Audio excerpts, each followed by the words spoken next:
Welcome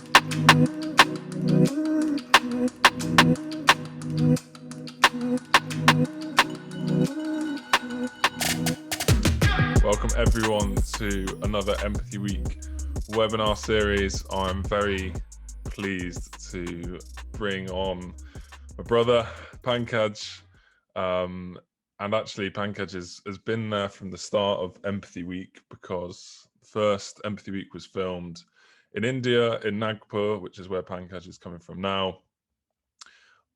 I don't even know how to introduce you compared to other people, Pankaj, but Pankaj for me is one of the most inspiring, impressive, and he's not paying me to say this, people I know. The first time I met Pankaj properly, we'd spoken before I was flying out to India in 2019, actually. And the first time I actually met Pankaj was probably, I think, 4 or 5 a.m. And I'd flown to Nagpur on my own, and I'd managed to get through about an hour and a half, 2 hours of checks on the other side because I had all my camera gear with me. And he was stood there, and he was like, from the start, he looked after me. And then the 2.5 months that I was in India, I spent every day with this man. And yeah, welcome to the show, Pankaj. Thank you, Ed. So we're gonna ask a lot of questions. We've had instructions to speak about one person in particular, who I can see is actually live on the call, Mr. Andy Hook. But we'll talk about him. He'll be cheering that he's got a shout out. We'll talk about him in a bit. But your story is not unique, but is very special in the sense of how you grew up. And I want to start from the start, like talk about your childhood. And obviously I haven't even said, but you're working with an organization, Slum Soccer, which you were first a participant of, and now you're like have a managerial role there. And we're going to talk a lot about Slum Soccer, about the Homeless World Cup and things as well. But firstly, growing up, you're in the middle of India. How was life for you growing up? I didn't have my childhood as I had expected. But this is not something that everybody does not expect. Whatever I got in my childhood, I was privileged. But what I didn't get, which hampered my my youthhood, my journey towards something that I wanted to be.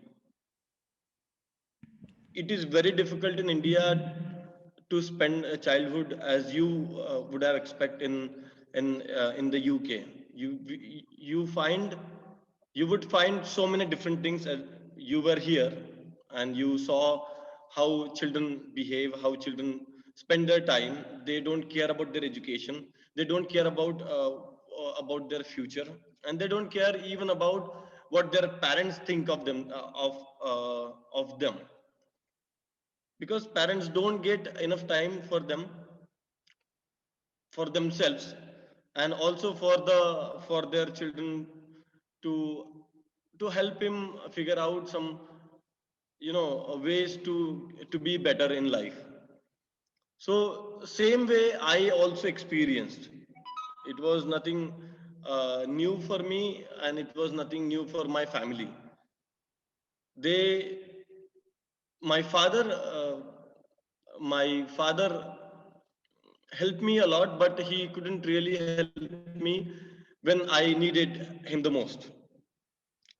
And when it comes to my mother, she is spastic. She has a small leg. Her left leg is small, but she still worked hard to do everything for me that I wanted. I was addicted to tobaccos. I was addicted to so many different things that put me in dangers. Even people around me were not so, they were notorious. They were notorious for something bad in the community that was morally not right. But I used to stay with them. Some people were involved in murder. Some people were involved in robbery. So I was actually staying with them, and I thought that my life would be better there. But few days down the line, I found myself in a situation where I was not able to help even myself.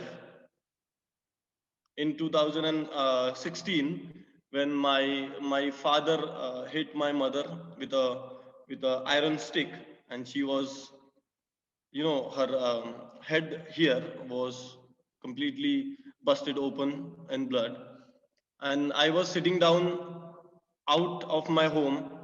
My father was drinking, and he had so much alcohol, he was not able to walk. And whatever he was doing, whatever he was earning for, it was for himself. He never took care of me, he never took care of my mother, he never took care of my brother. Even most of the time he used to lock up the home, and we had to spend our time elsewhere, to my uncle's home, to my friend's home. Even in these difficult situations, my mother used to cry, and also I was not even able to help her. And I found myself so devastated and unfortunate to be in this situation. And every day it was not common for me and my family, even including my mother and my brother. We used to cry every even actually every day. And that was how our childhood was. But in every moment of my, you know my tear, my my feeling, I couldn't really I couldn't really bear the feeling, the pain I was feeling from the inside. But when I, you know, even this, all this led me to leave my education, to leave and start doing something for my family, because my mother was spastic, she was not able to walk somewhere. I had to also find a job. My brother also had left his education, but we never gave up. We knew that something is and was standing for us. And I found out so many different people when I joined Slum Soccer.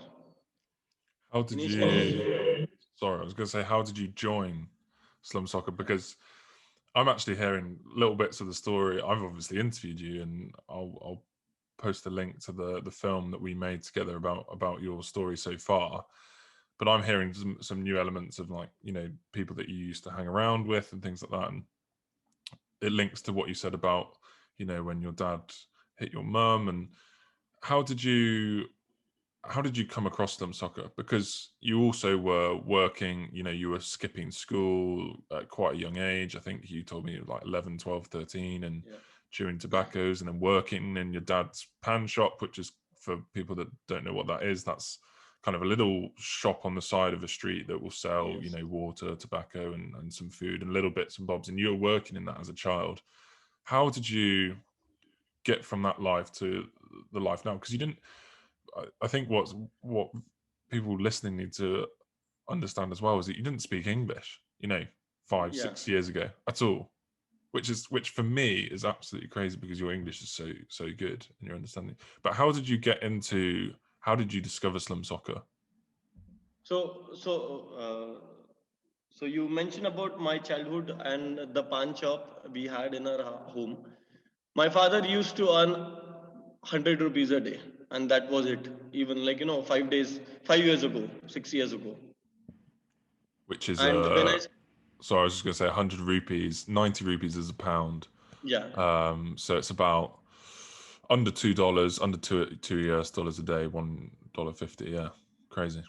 and he used to spend everything on himself, and that was for drinking. And I also used to help him in the expectation of getting something in return. And I had a pan shop very next to my home, and I used to sell tobaccos, I used to sell cigarettes, I used to sell, you know, uh, kharra we call, which is made out of tobaccos, and it is very popular in Nagpur. And it is a kind of addiction that you will find yourself in a situation that you would never be able to get out of it. It is that bad. And I had that even when I was 12 years old, I smoke a cigarette. In the age where children expect going out with their parents, learning something, and I was putting myself in danger because I had nobody to look after me. I had nobody to support me, and I had nobody to encourage me in this situation, that and even tell me that this is wrong and this is right. So I thought this is right, and I had a smoke, and I was addicted so much that I couldn't really help myself but do it every day. And And one day when on my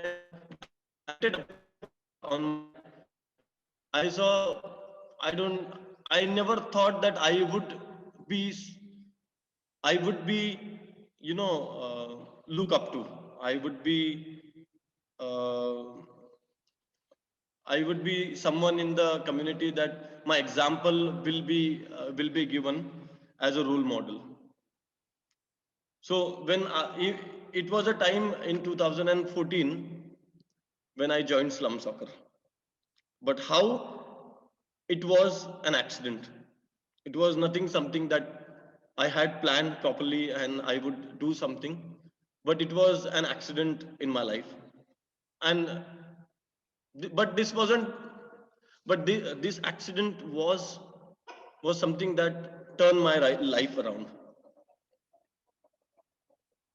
It was the time of 2014 when I it was raining, and my father hit my mother with a stick, iron stick. She was busted open, and a guy from Slum Soccer helped me out. He was going there every day and coming back. He used to go to our founder, Mr. Dr. Abhijit's house, our CEO, Dr. Abhijit's house, and come back every day. So he saw me crying outside and he tried to help me out. And I explained him that this is what has happened. And he said, "Why are you not inside and helping her?" And since I didn't know anything, I thought sitting outside would be a right option. But he said it could cause her life. If you sit down and if she keep blooding from her head, she could die. And then he helped me have a bandage around her head, and then he asked me to come to Slum Soccer Academy, which is only a kilometer away from my home. And he said, "You come, I will explain you everything." And he encouraged me. I came here, and I played football, but on the very second day, my body was paining. But and when I went back from here, I didn't have anything to eat at my home. Even my mother was sleeping on the bed. She had nothing on that day. So I that moment really encouraged me to do something and help. I because I wanted, I needed help of somebody, but I didn't need help for the entire life. I wanted to do everything on my own. And that time I realized that it is very important to open my eyes and see everything around me. So he encouraged me. I came back. I didn't eat the whole day. I slept not eating anything, even my mother and my brother. And he started working. My brother started working. From the very next day, he was He left his education. He was in 12th standard and I was in 10th standard. I had to study, but there was no, connection in my because the problems were such a big that I couldn't really focus on my education. So I also left my education and start working. And I started working, and I used to go for a painting work where I would get 50 rupees a day, and I had to spend my morning 9 o'clock to 6 o'clock in the evening, and I would give the money to my mother so that she can have some,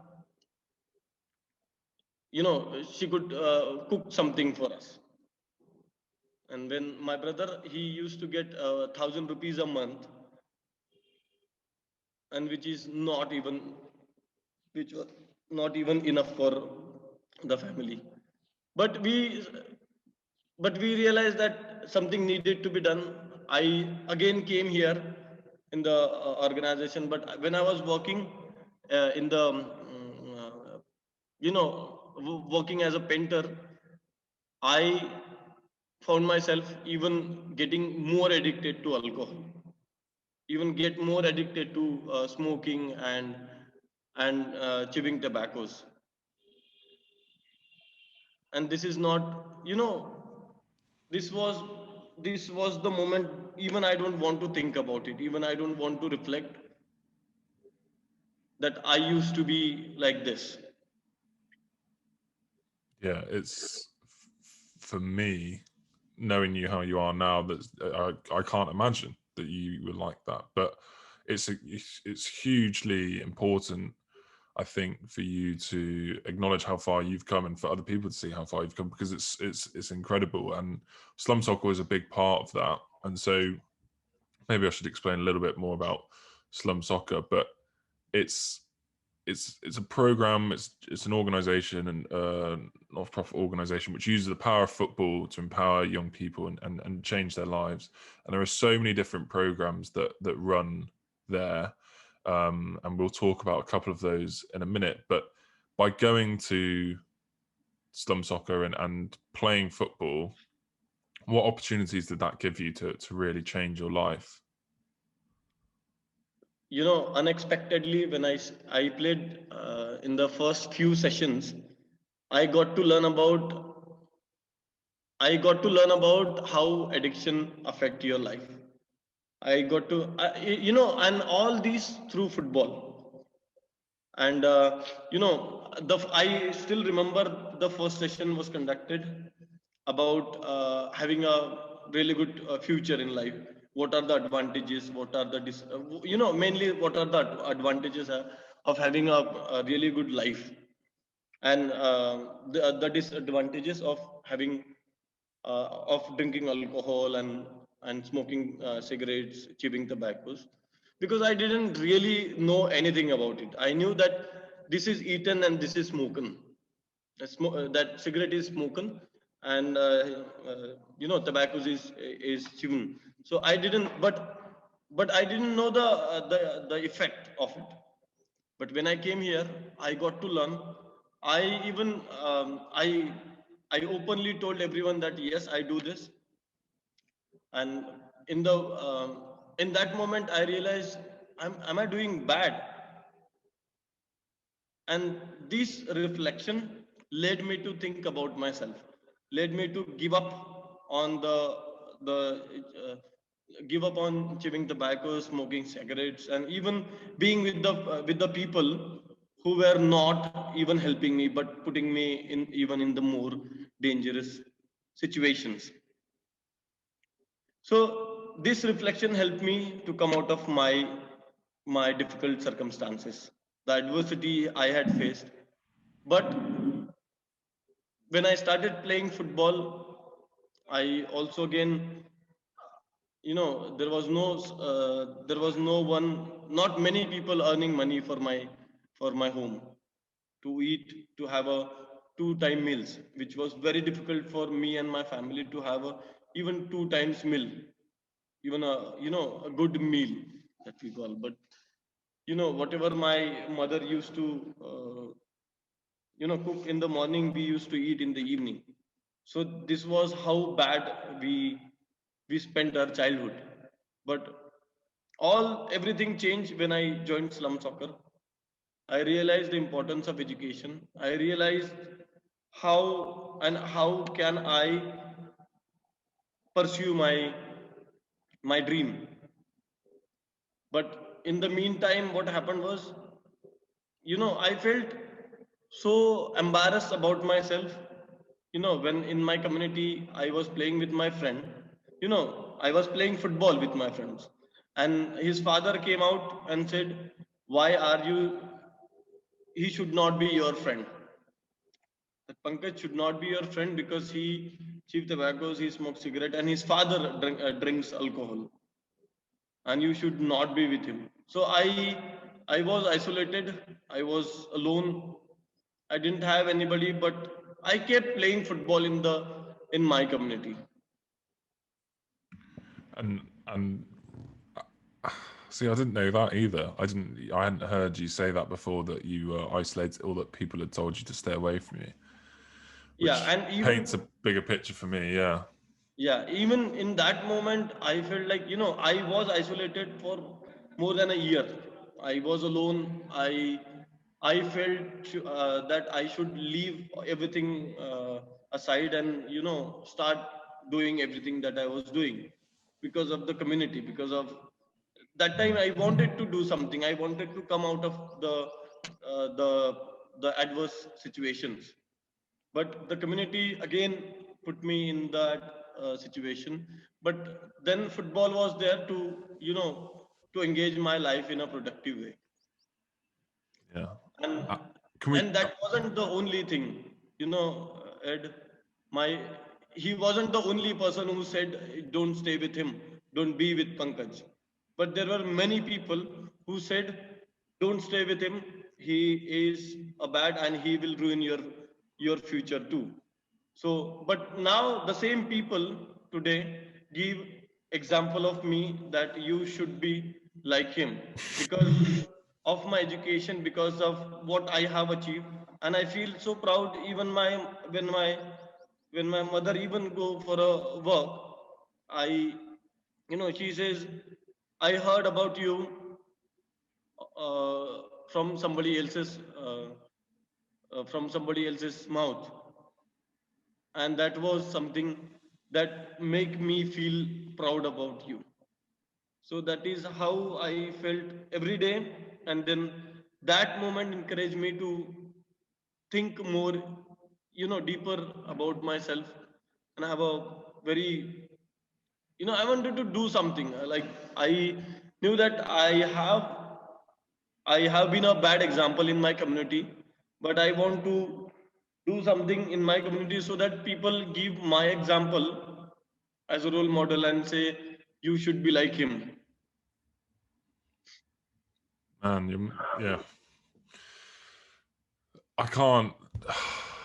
It's difficult for people listening or watching to understand the respect and how much love I have for you, and hearing you, be vulnerable and talking about that more, because I can't explain much how big a part of your community you are now, how much of a cornerstone you are. And I've only ever come in and seen that, but I remember the first kind of day or second day I arrived, once I'd got over my jet lag and everything, and sitting down, and Abhijit, who's the CEO of Slum Soccer, said, because I'd come to help develop a leadership course alongside the football course, the Game Changers program, and Abhijit literally said, "We want to make more pankajs. That is the purpose of this course. We want to make more pankajs across India." And like, for someone to say something like that when you've been, you know, ostracized and isolated because of your previous behavior, your transformation, you should be like 50 years old, the transformation you've made, but you're still young. And it's incredible, because I've never met someone, and this is an honest observation. I've never met someone with such a willingness to learn. And I came in, Marvin, who was working for six Yeah. months at Slum Soccer. He's a German guy, and I remember you like asking him, and you said, "Marvin, you need to every day, 10 minutes, 15 minutes, teach me some German words." And you were sat there. I remember coming in and being like, "Come on, man, we got to go or somewhere." And you'd be like, "No, I'm doing my German." And then when I was editing videos, you were like, like peering over my shoulder, like, "What are you doing? How are you doing?" You're always wanting to learn and always wanting to get better, and you are. There's no better way to describe you than a role model. And I'm so proud of you, just like seeing even the stuff that you've been doing since. It's it sounds, people always say, "Oh, you're like a brother" or whatever, but for me, you are like a brother. We FaceTime. You welcomed me into your Yes. family. I know your mum, even though our Hindi English isn't great. But I sat on the back of your bike for every day for that, and we chatted and we talked about life and what we wanted to do. We laughed just before we came on air about, I think once you rang me up and it was like 8 p.m. and I'd already had dinner, and you're like, "Do you want to go to KFC?" And I was like, "Yeah." I've never been to KFC in India because I hadn't had sort of westernized food for a while, and you like thought of me in that way, which was really nice. And I just want to, we've talked a lot about the negativities in your life and your previous life, really. Yeah. But I want to focus on, like, this isn't a sad story. You are not a sad story, and you would never want to be perceived like that either. I know that.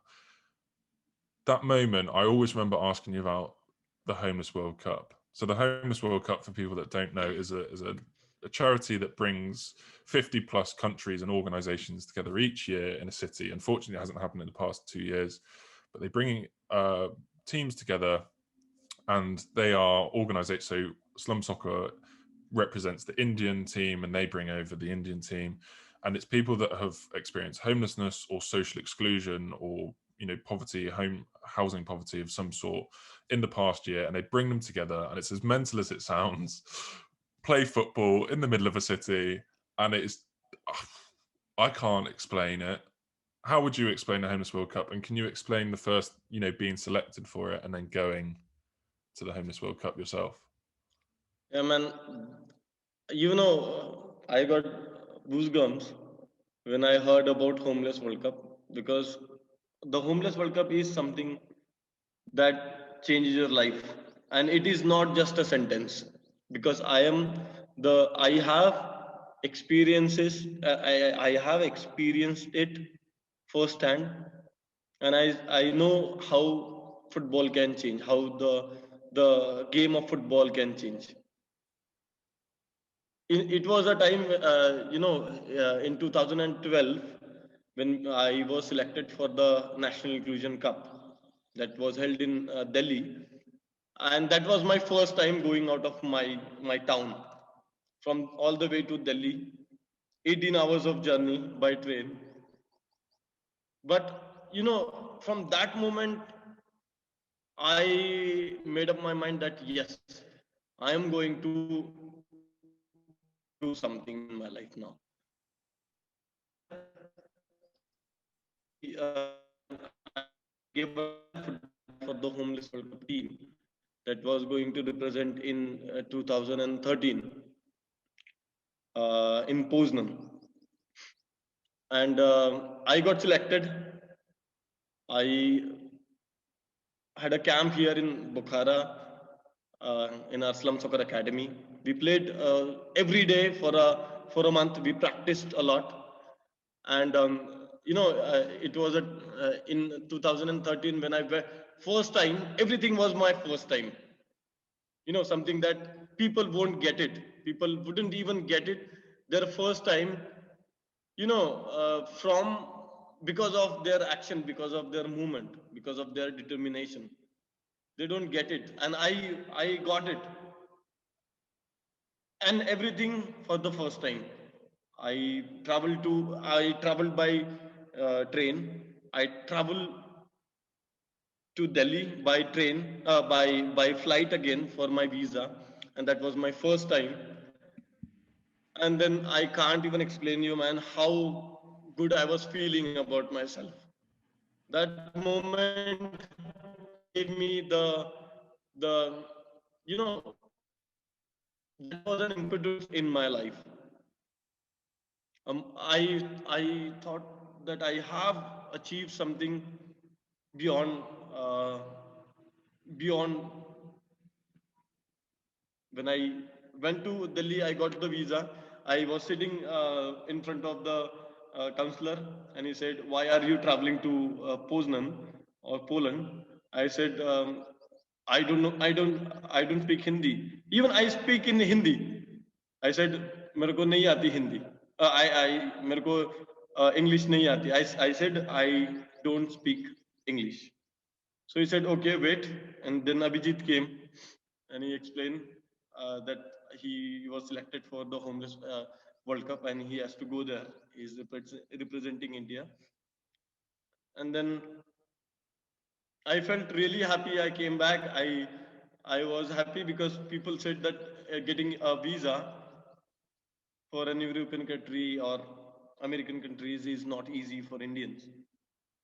But I got it. I was so pleased and proud about myself. I flew to Chennai and Chennai to then Doha in Qatar, and then there to Warsaw. I didn't slept. I didn't sleep for a single second. I was just looking down every time looking down. Are we going to fall down? Are we going to, you know, is the plane safe? And everybody was, I had one guy from West Bengal. His name was Surojit. He said the flight was shaking a bit, and he said, "Oh!" And he started shouting loudly. And said, "Don't worry, man. Don't. It is." So Abhijit came in and he said, "Don't worry. Nothing is going to happen. You be, So we didn't even have this awareness that it is fine. And he was kept shaking. Even literally he was shaking that but I didn't sleep. I was looking down here and there. I was talking to the air hostess all the time, but I was talking in Hindi. Since she used to ask me questions in English, I said, would you I mean in Hindi, with a request, would you please talk to me in Hindi, because she was from India. So we talked, and then when I landed in the heart of the city, Warsaw, I felt everything. I didn't even want to come out from that city. And I still, even whenever people think about, ask me this question, which city did you like the most? I said Poznan. Poznan. And people ask me why. And I said, because of the Homeless World Cup. Because I experienced my Homeless World Cup there. I played my Homeless World Cup there. And it was the moment of changing my life. When I started playing in the first game, we played against Wales, and I scored 2 goals, and it was a draw. But since it is a knockout, league come knockout, so we got two penalties and we lost. But the facilities there, people there in the country from all across the world, they change everything for me. I even had to do nothing for myself. They changed everything for me. It's amazing to hear. I always love the story of the plane. And I believe that it's the same. Any team that flies from India to the Homeless World Cup, Abhijit says, you know, all the staff sit back and just have a look, because as soon as the plane takes off, everyone starts panicking because Yes. it's the first opportunity most people have had to fly. And I think what you said a few minutes ago about everything being a first, it's so vivid in your head because everything was a first memory, everything was a first experience. And it's amazing to think that, what, a year or 2 years down the line from a bad time in your life to then representing your country in another country and being surrounded by other cultures. And we haven't really specifically talked about empathy, but I know that you've built an understanding of loads of different cultures and organizations and things. Yes. How have you used what you've learned now as kind of a leader in your community and a leader with the Slum Soccer? Why is empathy so important in your community? Okay. So my life got changed, not because of not because of myself. I would say it was because somebody was empathetic and somebody wanted me to change my life. And uh, and I'm being honest. It is not because I'm talking to you and you are the the founder of Empathy Week, but I'm genuinely talking to you that you have started something really good, because people need empathy and people need to be empathetic, because empathy is not a feeling that comes from your heart to some for somebody else. It is a life skill, I would say. The life skill that requires, and the life skill that you need to have, or every individual have need to have, to make this a better place, to make this world a better place for us and for the generation coming after us. And without empathy, I bet you that we are not, even with lots of efforts, even the organization I work in and work with, Slum Soccer, and so many other organizations that I have been there and experienced. They are they are doing it because they are empathetic. They want to change the lives of people, and and not expecting anything in return. Mm. You know, if you do something for someone, they will do something for someone, and this cycle, this chain will keep going and keep becoming broader and bigger every day, every moment of our life. And then we will see the life is getting better, because I don't think that if I if I alone start something good, I don't think I am going to last longer in this field. Even whatever I do in my community, whatever programs, you were here during the game changers training program, you designed the game changer training program just because you wanted, you desperate, not because you were getting money for it. No, you didn't get it, but you wanted to do something for people, and so did I, and so did so did people who work in this social sector. Mm. Yeah, amazing. And that idea of empathy and understanding, like you said, you came to Slum Soccer and you weren't a saint, and you were worried about all these things that you had done or were doing or whatever, but actually it was just an element of understanding. And I think something that stuck out to me as well, like there's loads of different programs that Slum Soccer are involved in, even since I came, 2 years ago nearly. There's the Deaf Kids project where you've learned sign language to communicate to coach kids who are deaf with sign language in football, which is amazing. But the one that I was there that I really saw and really, I suppose, integrated with was the Shakti Girls project. And Shakti means power, Yeah, yeah. and it was about empowering girls in football. But you came across, as an organization, you came across such what's the word? My brain's gone. But when people are blocking, elders and adults in communities were stopping, saying, no, we don't want our girls to play football. Yeah. How did you led the Shakti Girls project and were leading it? How did you encourage and use empathy to help girls get into football and get into sport? So, yeah, whenever people talk about Shakti girls, I think about the group of girls who I see are empowered, are educated, and are engaged in football in a way that I know they are going to lead this world. They are going to lead their community and change the way you know, the way I have done for them. And it was very, very difficult initially. I would tell you that engaging girls in India,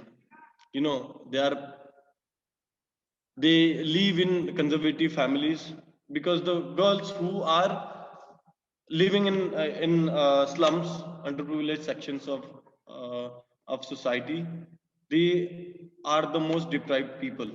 Even the girls, they are even more deprived as compared to boys. Boys would get some chance to go out and play, but girls are supposed to stay there, stay home, go to their school and come back. That is how their routine is. But when I realized, I started coaching children, particularly boys. And then we sat together with Abhijit, and he said, why don't we start with engaging girls? Why don't you start engaging girls? And I thought, yes, this is a good idea, because girls, then we thought about the idea, and then saw the had so much extensive research about the girls. What are their routines? Are they supposed to play, or are they allowed to play? But when we had a first meeting in our community, they said, this is not going to be done. We won't let you do this, because this is against our culture. And they said, this is against our society. So we started with one girl who didn't care about those people. And we then started to build upon it. We started encouraging other girls to come out and play. And from that moment, and when I see girls now, and they're about their past, when they will tell you the same story I would have, the way I have told you about me and myself, my journey. They would say, we don't want to think about our past, because that was so bad.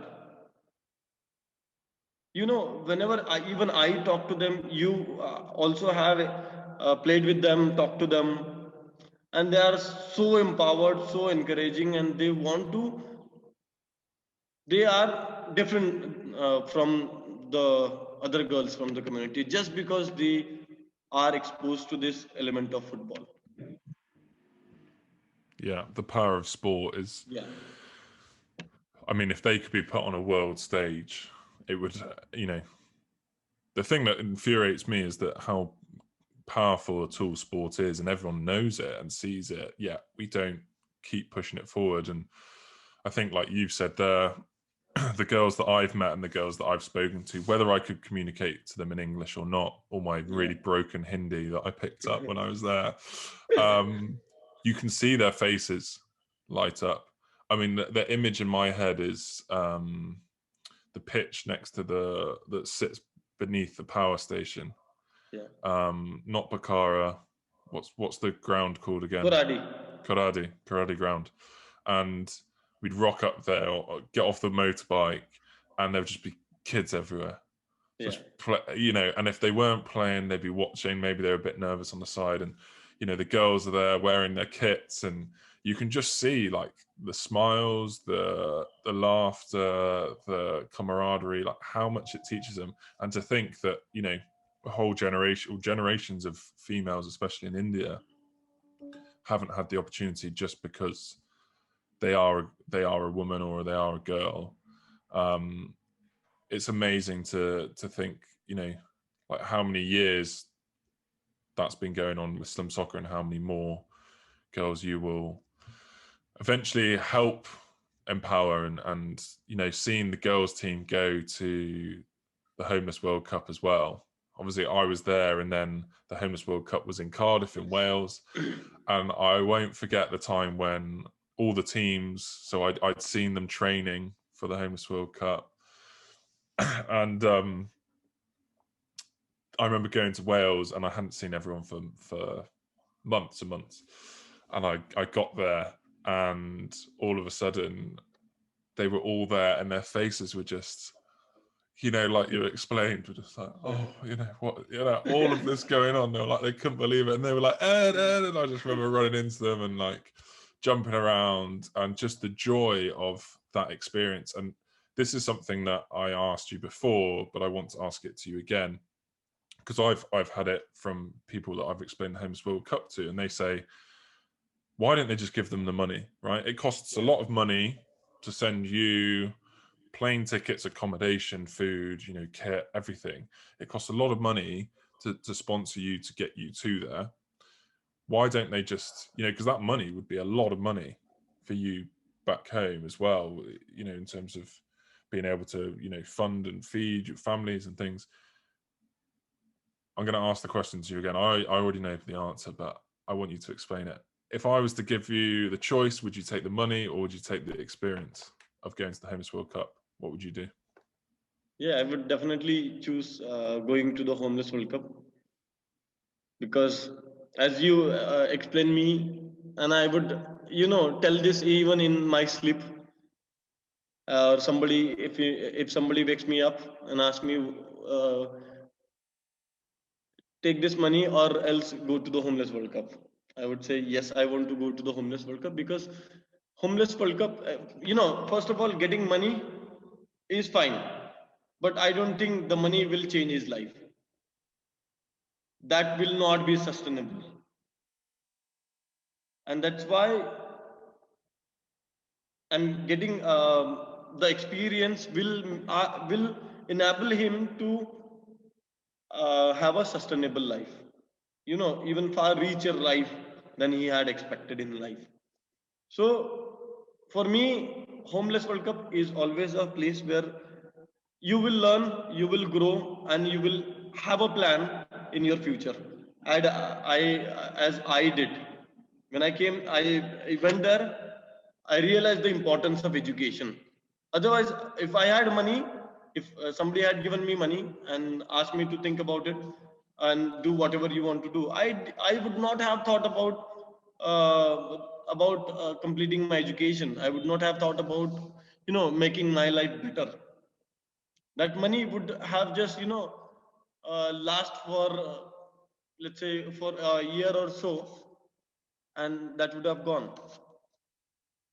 But this experience is, so that is the power of football. See, this experience is still with me and still encourages me to do everything every day, and that's why I would choose the experience, not the wealth. Experience will keep you going, keep encouraging you to reach something unattainable in your life. Amazing. Pankaj, we've gone over, but it's fine. I'm Yeah, yeah, perfectly fine with that. What the last question though is, what is your plans for the future? What do you, because you said that you couldn't even imagine, even playing football and having that opportunity, and that was kind of, the top, even getting a visa or whatever was just like everything kept being more than you could have ever expected from your life. And yet here you are, and you're learning different languages, even sign language, and yeah. training, and every time I speak to you, you're continually doing some sort of course or developing. What is next for you? What do you want to achieve in the future? See, um, I started from English.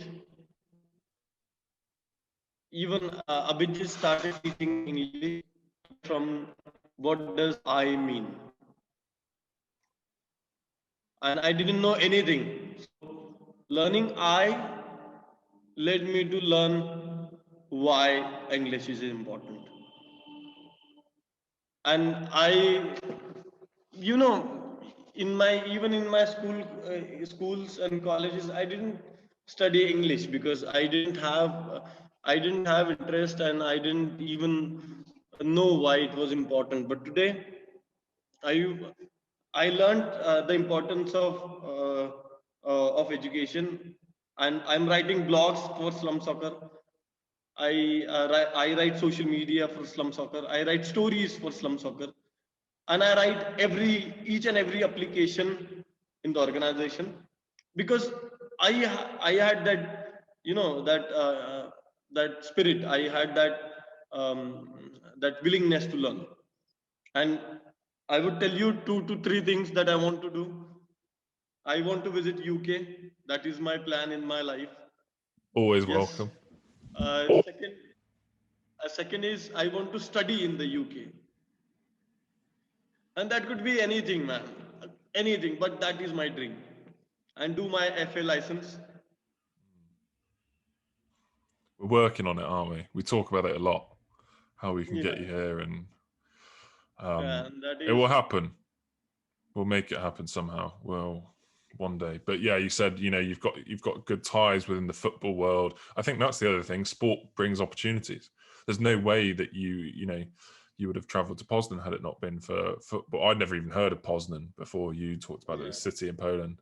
But yeah, amazing. Pankaj, we're gonna have to end it. I could speak to you all day, as you know. And thank you for being so honest and open. And I know, like you said, you don't particularly like revisiting how you were, but I cannot explain. I don't even need to explain because you've explained it yourself. But how much of a completely different man you are to the boy that you were, and you know, you've got so much going for you now and so many great things happening. How can people, like just said, you're writing blogs and you're writing social media, how can people like follow you, or like if they want to learn more about Slum Soccer, where could they go to?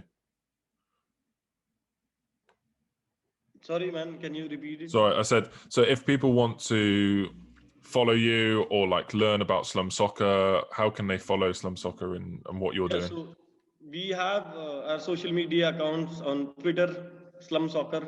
We have our accounts on Facebook and Instagram, Slum Soccer. We have our blog, Changing Lives Through Football, and I am one of the participants. I would still like to be participants in the organization as Pankaj Mahajan. You can go on Twitter, Facebook, and Instagram. I'm always there. Amazing. Pankaj, thank you so much. Say Thank hello you. to the, I think I saw Shabum in the background there at one point. Trying to stay out of it. Say hello to the team from me and send my love. Yes. And I will be, when the world opens up, hopefully revisiting soon, along with the great Andy Hook. We gave him a shout out at the start. We give him a shout out at the end. Yeah, and yeah, literally, like I even can't, if even say a sentence, that would be nothing for him. That is how important he is in my life. He is a brilliant guy. I have never met somebody like you and Andy. Like, even I cannot say thank you wouldn't be enough for him. Yeah, and Andy, for people listening, is well, yeah. How do you describe him? But he's involved with Street Soccer Scotland.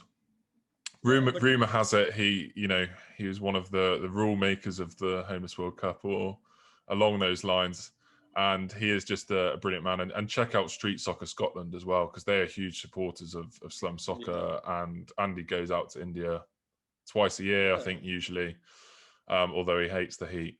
And I'm sure he's smiling and laughing away in Bonnie, Scotland, up north. But we'll end on that note. Pankaj, thank you so much. You are a living legend. I'm proud to have you as a Thank you, friend. Ed. And say hello to your mum as well, Leela, who is just an Yeah. absolute... Is she working today? Yeah, she's working. I told her that I'm going to talk to you, and Andy is going to listen to me. So yeah, say hello to her from us, and thank you for everyone that's watching, and see you soon. Cheers, Pankaj. Thank you.